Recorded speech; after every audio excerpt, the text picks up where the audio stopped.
Last week, the House of Representatives voted in favor of a set of procedures to govern its impeachment inquiry, laying out a formal process to examine the facts in the deliberate and fair-minded process. But our Republican colleagues keep changing their arguments as to why they're opposed to what the House is doing. First, there needed to be a vote. There was a vote. Second, make it public. Now it's public. Third, there's no quid pro quo. Now there's a quid pro quo, they even admit. And so now they're just saying it's not impeachable. The shifting sands of the Republicans' argument in the House and Senate, which seems to shift all the time, indicates that they don't seem to have a real interest in following the facts to where they lead, but rather just defending Trump regardless of the facts. That's a huge mistake for the Republic and for this Senate and how we should conduct ourselves. So let me elaborate. For weeks, congressional Republicans criticized House Democrats for not scheduling a vote. As soon as the vote was taken, the same Republicans criticized the process once again. Republicans criticized House Democrats for conducting classified hearings, even though the material discussed concerned our national security and Republicans readily participated in those hearings. Then the House voted on the plan for open hearings, and predictably, the same Republicans kept criticizing the process, coming up with even another new argument. The president's allies in Congress then went on to the idea that there was no quid pro quo, which the president himself stated, although he was contradicted by Mr. Mulvaney. And that seemed to be the linchpin of their defense of the president in the last few days and weeks. But now, all of a sudden, knowing maybe what's coming out, all of a sudden our Republican colleagues are saying, yeah, there was a quid pro quo, but it doesn't matter, it's not impeachable. Some of them even think it's not even wrong, which is absolutely absurd. So instead of the shifting sands of defenses of the president on a near daily basis, my Republican friends should let all the facts come out and make their judgments based on the facts. Instead of changing their argument every third day when faced with new facts, they should remain dispassionate and say, we're going to look at the facts, instead of just jumping to find a new defense of the president no matter what the facts. If you're defending the president because there's no quid pro quo and then there is quid pro quo, you should be saying, maybe something's going on here.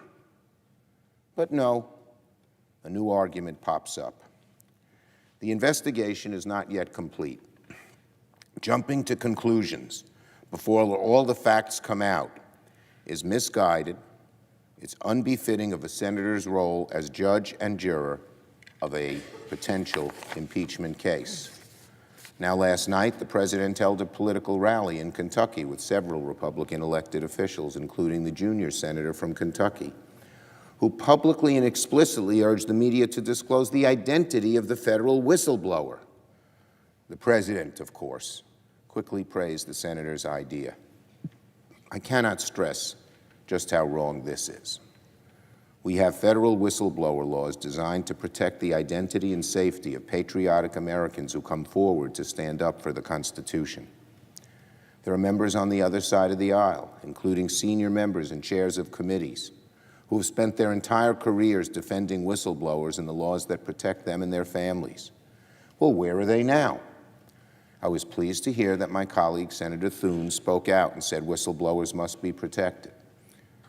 I believe Senator Grassley has said the same.